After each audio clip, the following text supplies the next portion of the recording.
The report was released last week. Basically, where are the deficits and debt headed over the next 30 years? Okay, yeah, Bob, thanks so much.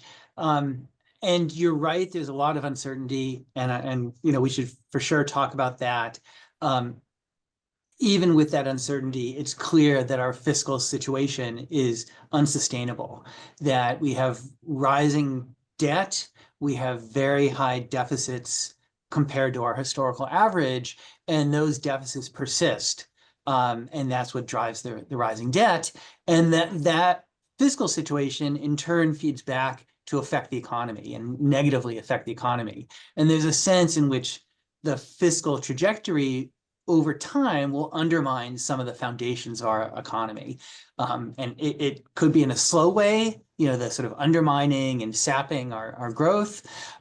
Eventually there could be, something more dramatic, a crisis or something like that. And we don't predict a crisis. We don't know when it will happen at any one point, but the slow undermining of the economy by our fiscal trajectory means an increasing risk of that crisis over time. So that's the challenge, is that, as you said, there's a lot of uncertainty, but the overall picture, the sort of unsustainability, that is clear. Well, let me ask one quick follow-up is what's driving this? I mean, why is everything on autopilot going to an unsustainable conclusion, as you put it?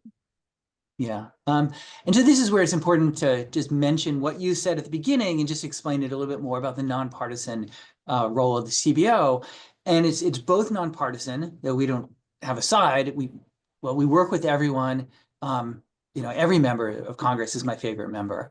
Me too, yeah. And we don't take normative positions. So, arithmetically, the fiscal trajectory is difficult because there's a gap between revenue and spending. And that persists and it widens over time. So we have a structural budget deficit of at least 6% of GDP, and that gets wider over time. And that, it's revenues and spending. And it's both, or it's either. And, one person might say, oh, no, we need more revenue. Another person might say, we need lower spending. And someone, of course, could say, we need some mix of both. And CBO has no view on what the right thing to do. We just have a view that it's unsustainable and something must be done.